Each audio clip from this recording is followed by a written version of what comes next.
In 2023, a quiet Atlanta neighborhood was shattered by unthinkable violence. Inside a modest apartment, 38-year-old Denise Walker, a hardworking single mother, was found dead.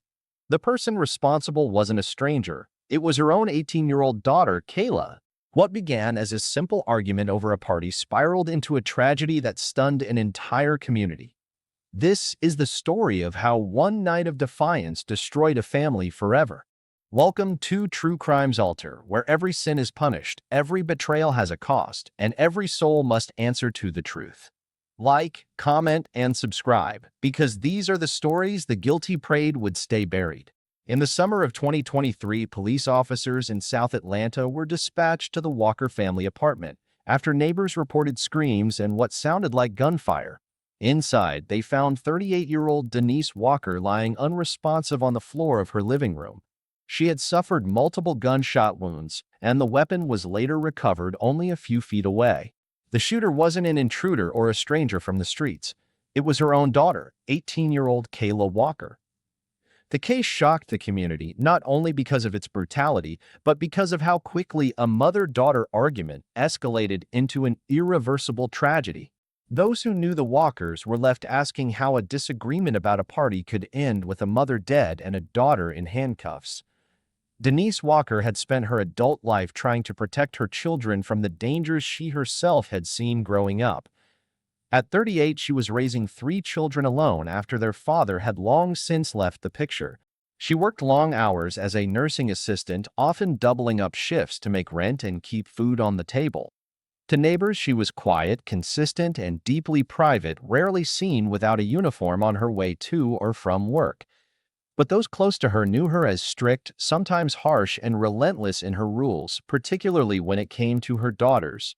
Inside the Walker household, order and structure weren't optional. Denise imposed curfews, monitored her children's phones, and expected near-perfect attendance in school. For her oldest daughter, Monique, those rules provided guidance. At 20, she was enrolled in community college, moving toward a degree in social work, and often praised for her sense of responsibility. For Caleb, the youngest at 13, the rules meant safety. He was quiet, reserved, and rarely tested boundaries. But for Kayla, the middle child, discipline often felt like control. Teachers at Kayla's high school described her as intelligent but increasingly restless. She skipped classes, turned in incomplete work, and was quick to challenge authority. While Monique carried the reputation of being the responsible one and Caleb the quiet one, Kayla was often seen as the problem child. Relatives would later recall hearing Denise complain that Kayla was slipping away from her, falling under the influence of peers Denise didn't trust.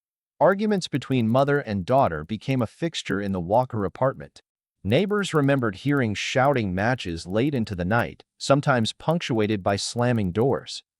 What outsiders saw as strict parenting, Kayla interpreted as suffocation. She wanted freedom, independence, and the chance to prove she could make her own choices. The comparisons to her sister only fueled her resentment. Monique was the success story, Caleb the obedient child. Kayla was the one always under suspicion, always being watched.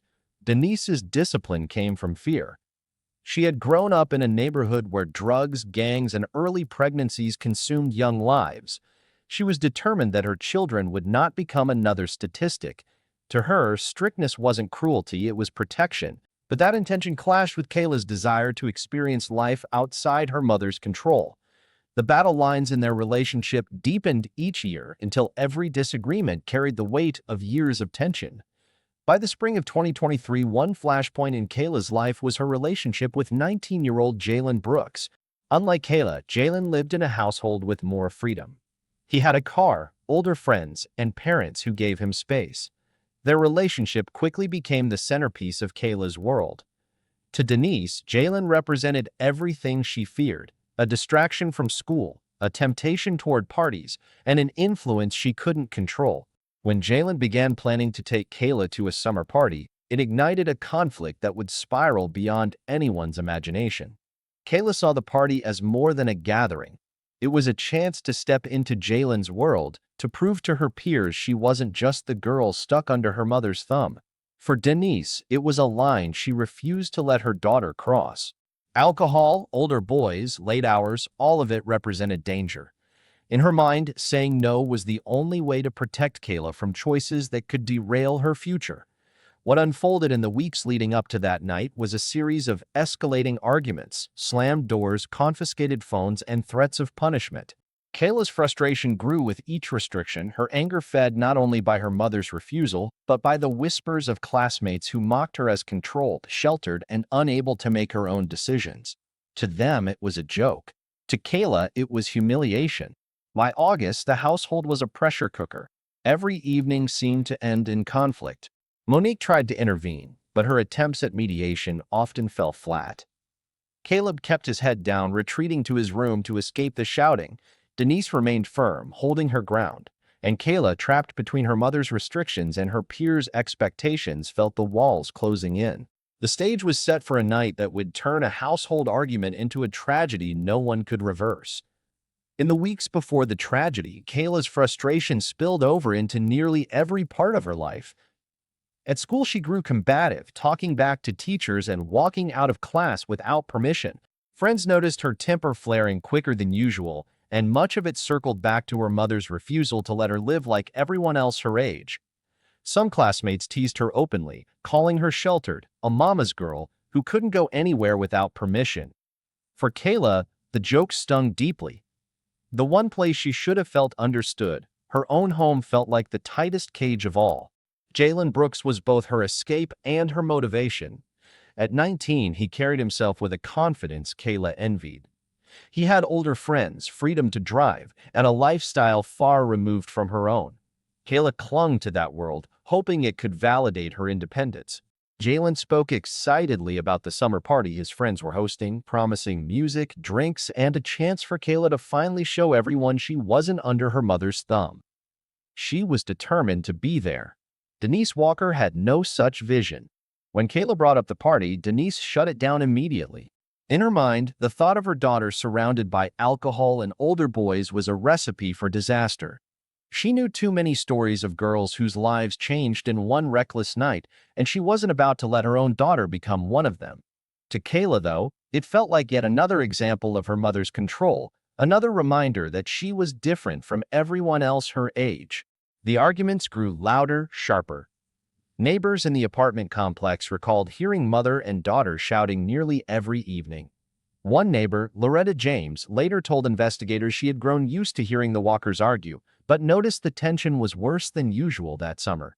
Doors slammed, voices cracked, and the strain seemed to rattle the walls. Monique, the oldest sister, tried to stand in the middle. She told Kayla to be patient, to wait until she was out of the house to live how she wanted. But Monique's advice only deepened the resentment. To Kayla, Monique was the golden child, the one who could do no wrong, who followed the rules and was rewarded for it. Every time her mother compared the two, Kayla felt her own failures highlighted in neon. Caleb, just 13, tried to disappear into the background. He told detectives later that he learned to block out the noise, retreating into his room with headphones while his mother and sister went at it. But he couldn't block it out entirely. He felt the tension, the bitterness in the air, and he carried the fear that it would one day spill over into something worse. If you're enjoying this video, kindly do us a favor and subscribe to our channel. Share and like this video. It's free and won't cost anything, but it helps and encourages us to grow and do more. Thank you for your kindness, and back to the video. By early August, the party had become the ultimate symbol of the conflict. Kayla begged, pleaded, even bargained, but Denise remained firm. She took Kayla's phone, locked it in her bedroom, and cut off any money she might use for transportation. For Denise, it was another battle in a long war she was determined to win. For Kayla, it was humiliation sharpened to a knife's edge. Without her phone, she borrowed Caleb's, sneaking messages to Jalen and her friends. They sent words of encouragement but also ridicule when she hinted she might not make it. One message in particular cut deep, a classmate mocking her for being 18 going on 8, still unable to step out of her mother's shadow. The words spread quickly among her peers, fueling her anger. Jalen pressed her to find a way out. He told her it was her life, her decision, and no one should be able to hold her back. Kayla took his words as gospel. Each day leading up to the party, her defiance sharpened. She stomped through the apartment, muttered under her breath, and glared at her mother with resentment she didn't bother hiding. Denise, exhausted from double shifts, stood her ground but confided to Monique that she was worried. She said Kayla's temper was getting worse, that she feared her daughter might do something reckless. Monique brushed it off as typical teenage rebellion, never imagining just how far it could go. The closer the party drew, the more unbearable the atmosphere inside the Walker home became. Arguments erupted over dinner, in the mornings before school, even late at night. The fight was no longer about a single night. It was about freedom and control, safety and defiance, a battle that had been simmering for years but was now reaching its boiling point. By the second week of August, Kayla felt trapped and humiliated, convinced her mother's refusal wasn't protection but punishment. To her, missing the party wasn't an option. She began to consider what it might take to break free once and for all. On the morning of August 12, 2023, the Walker apartment was already tense. Kayla woke up with one thought on her mind: the party. She knew it was happening that night, and she knew her mother's answer had not changed. Denise had repeated herself all week. Kayla wasn't going. The argument the night before had ended with Denise locking her daughter's phone in her bedroom drawer and reminding her she was grounded. For Kayla, it was more than a restriction. It was humiliation. She had spent days being teased by classmates who doubted she would ever show up. Even Jalen had gone quiet after telling her that she needed to stand up for herself if she wanted to be taken seriously. That silence cut deeper than the jokes. All day, Kayla pressed her mother. She trailed her through the apartment, begging, yelling, and demanding a different answer. Denise, drained from a 12-hour shift, stayed firm. She reminded Kayla that she was grounded for skipping school, that she was only 18, and that she wasn't about to risk her daughter's safety for a night of drinking and strangers. Caleb sat at the kitchen table, watching silently as the two clashed. He later told investigators he had never seen his sister so angry. She paced the apartment, slamming doors, muttering insults under her breath. Every refusal from her mother seemed to fuel her rage. Monique came home in the evening to find the apartment thick with tension. She tried to intervene, urging Kayla to calm down and Denise to ease off, but neither woman budged. Kayla saw her older sister's words as another betrayal, another reminder that no one in the family was on her side. When dinner came, Kayla refused to sit at the table. She locked herself in her room, blasting music loud enough for the neighbors to hear. Denise, exhausted, tried to ignore it. She sat with Caleb and Monique, her voice heavy as she said she didn't know what else to do. According to Monique, their mother confessed she feared Kayla's anger was reaching a place she couldn't control. Later that night, Kayla slipped into Caleb's room, borrowing his phone again to text Jalen. Witness statements confirmed that she told him she was coming to the party no matter what. Jalen responded with excitement, telling her he'd pick her up if she could sneak out. Those words cemented her decision. Denise had discovered Kayla messaging on Caleb's phone and confronted her. Voices rose quickly, echoing down the hallway of the apartment complex. Neighbors later told police they heard shouting, followed by a loud crash as something toppled over inside. Denise told her daughter again firmly that she wasn't going anywhere. Kayla screamed back, demanding freedom. Caleb retreated to his room, trembling as the argument escalated. Monique tried once again to step between them, but Kayla shoved past her, storming off to her bedroom and slamming the door so hard the picture frames rattled on the wall. What no one in that household could see at that moment was how far Kayla's rage had carried her. In her room, away from her mother's eyes, she wasn't just fuming, she was plotting. The sense of humiliation, the sting of her peers' laughter, and the silence from Jalen had fused into something far darker than ordinary teenage rebellion. To Kayla, the only way out was a final act that would free her from her mother's grip once and for all. The night of the party had arrived, and the Walker home was about to erupt in a way no one could have imagined. By the evening of August 12th, the Walker apartment had become a storm ready to break. Denise returned from a double shift just after 8 p.m., exhausted but steady in her resolve. Kayla hovered nearby, pressing once more for permission to leave. The answer was the same it had been all week. She wasn't going. That refusal set off another round of shouting that carried through the thin apartment walls.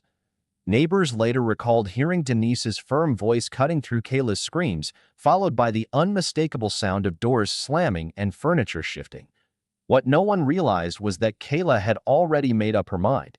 In the back of the apartment, inside a hallway closet, Denise kept an old revolver wrapped in a shoebox. She had purchased it years before after a burglary in the complex left her shaken. It wasn't something she ever used, and most of the time it was forgotten among stacked boxes of winter clothes. But Kayla knew it was there. Investigators would later piece together how she retrieved it that night, slipping away while her mother argued with Monique in the kitchen. With the weapon in her hand, her anger sharpened into something irreversible. Around 9 p.m., Denise confronted her again in the living room, demanding to know why Caleb's phone was missing. Kayla snapped back, her voice rising, her chest heaving. According to Caleb's statement, his sister's hands were trembling, her eyes locked on their mother with a fury he had never seen before. Then came the sound that changed everything. The first gunshot rang out, echoing through the small apartment. Denise stumbled backward, shock etched across her face.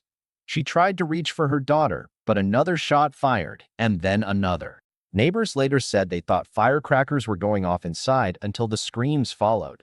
Caleb fled to his room, pressing himself against the wall as his sister unleashed the rage that had been building for years. Monique's voice was heard screaming for her to stop, but the struggle ended within moments. When the shots ceased, the apartment was silent except for the sobbing of a 13-year-old boy and the sound of Denise collapsing to the floor. The scene was chaos. A lamp lay shattered, furniture was overturned, and blood pooled across the living room carpet. Denise, the woman who had spent years working double shifts to hold her family together, lay unresponsive just feet from the front door. Kayla stood over her, the weapon still in her hand, her clothes marked by the violence she had unleashed. Monique, hysterical, grabbed Caleb and pushed him toward the door, screaming for him to run and find help. Outside, neighbors were already gathering in the hallway, alarmed by the sounds they had heard. Loretta James, the neighbor who had grown used to the Walkers shouting, told investigators she froze when she realized this was different. The sounds were louder, sharper, final. She dialed 911 with shaking hands, her voice trembling as she reported shots fired in the apartment. When officers arrived minutes later, the scene confirmed her fears. Denise Walker lay motionless on the living room floor. Kayla, still in shock, offered no resistance as she was taken into custody. The revolver was recovered near the sofa, its chamber empty. Caleb clung to his sister Monique in the hallway, both of them sobbing as crime scene tape went up. What had been a household argument only hours before was now a homicide investigation. A mother was gone, a daughter was in handcuffs, and two siblings were left to piece together the fragments of a family torn apart. When Fulton County officers entered the Walker apartment that night, the signs of violence were immediate and overwhelming. Denise Walker's body lay on the living room floor, a pool of blood spreading beneath her. The revolver was recovered from the carpet, its handle smeared with prints. The officers described Kayla as standing dazed, her eyes unfocused, the smell of gunpowder still lingering in the air. She didn't run. She didn't argue. She simply lowered her hands as the cuffs clicked around her wrists. Caleb and Monique, waiting outside with neighbors, watched as their sister was escorted away, her face streaked with tears. For them, the nightmare had only just begun. Detectives quickly pieced together the basics. The 911 call had come from Loretta James, who told them she had heard shouting followed by several sharp cracks she knew weren't firecrackers. Other neighbors confirmed hearing the same. Inside the apartment, the scene spoke for itself. Overturned furniture, a shattered lamp, Denise's phone still locked away in her bedroom drawer. Investigators photographed Caleb's phone, retrieved from Kayla's pocket, full of messages to Jalen Brooks and friends describing her determination to attend the party no matter what. Those texts became the first threads of a case that would soon reach a Fulton County courtroom. At the station, Kayla sat through her first interrogation. Detectives Michael O'Connor and Kelly Ramirez asked her to explain what happened, but her responses were scattered. She said her mother hated her, that she was tired of being treated like a child, that she couldn't take it anymore. When pressed on the shooting itself, she alternated between tears and silence. Prosecutors wasted little time. Because Kayla was 18, there would be no debate over juvenile status. She was charged with malice murder, felony murder, and aggravated assault. Within days, the story dominated local news outlets, painted as another example of household conflict exploding into tragedy. Reporters crowded outside the courthouse as the first hearings began, while neighbors wrestled with the reality that the arguments they had dismissed as routine had ended in death. The community's shock deepened as details emerged. School officials testified about Kayla's disciplinary problems, skipped classes, outbursts at teachers, warnings about her growing defiance. Relatives confirmed the tension between mother and daughter, recalling years of heated arguments that had worsened after Kayla began dating Jalen. Police records showed at least one previous call to the Walker apartment during a violent outburst, though no arrests were made at the time. In court, the prosecution painted a clear picture. This wasn't a momentary lapse, but the culmination of years of resentment and escalating defiance. They described how Kayla armed herself with the revolver, how she fired multiple shots into her mother, and how her siblings witnessed the destruction of their family in a matter of minutes. The defense, however, urged the court to consider Kayla's emotional instability. They argued she was overwhelmed, humiliated, and incapable of processing the weight of her decisions. Psychologists described her as impulsive, reactive, and under the sway of peer pressure and a boyfriend who encouraged her rebellion. Still, for many in the courtroom, the image of Denise Walker working double shifts to keep her children afloat was difficult to reconcile with the idea of her being gunned down in her own home. For Monique and Caleb, the trial was unbearable. Monique testified tearfully about the constant strain in the apartment, explaining that her mother's rules, though strict, came from love and fear of losing her children to the streets. Caleb, only 13, gave a halting account of what he saw that night, his voice breaking as he described running to his room when the shots rang out. Their words reminded the jury that the tragedy was not just a case number, it was a family torn apart, siblings left to navigate a future without their mother and with their sister behind bars. As the trial progressed, the question before the jury became whether Kayla's act was the reckless outburst of an unstable teenager or the deliberate killing of a daughter unwilling to accept her mother's rules. Either answer would leave the same result: a family destroyed and a community shaken. After nearly 2 weeks of testimony, the case of State versus Kayla Walker reached its conclusion. Jurors heard from neighbors who described the shouting matches that filled the apartment walls, from teachers who spoke about her slipping grades and defiant behavior, and from relatives who recalled Denise's fear that her daughter was spiraling out of control. The prosecution argued the shooting was no accident, pointing to the revolver taken from storage and the multiple shots fired. They painted Kayla as a young woman who let resentment and humiliation fuel a choice that could never be undone. The defense countered with psychologists who described Kayla as impulsive and emotionally unstable, a teenager overwhelmed by pressure and isolation, pushed over the edge by ridicule from her peers and the weight of her mother's strict rules. They insisted this was not a calculated act of malice, but a moment of collapse from someone too young to grasp the permanence of her decisions. When the jury returned after less than 2 days of deliberation, the verdict was clear.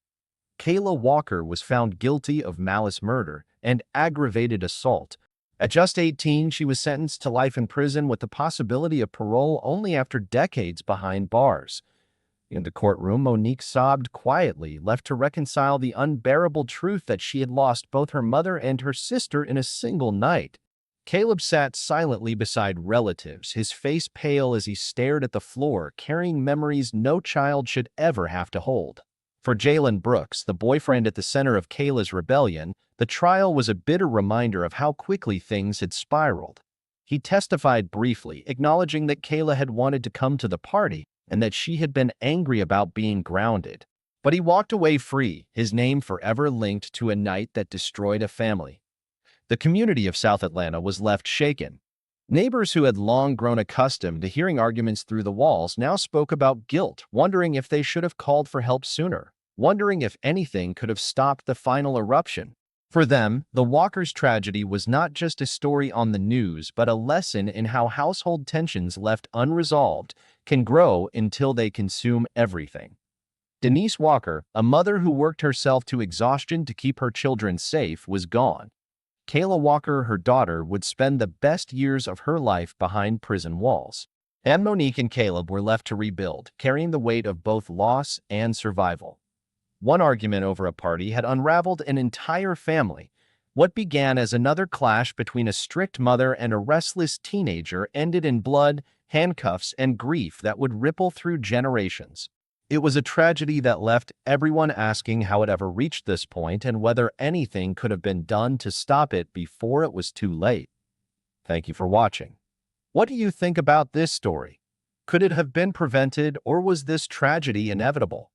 Let us know your thoughts in the comments below, and don't forget to subscribe to the channel for more stories like this one. Also, tell us where in the world you're watching from. We'd love to hear from you.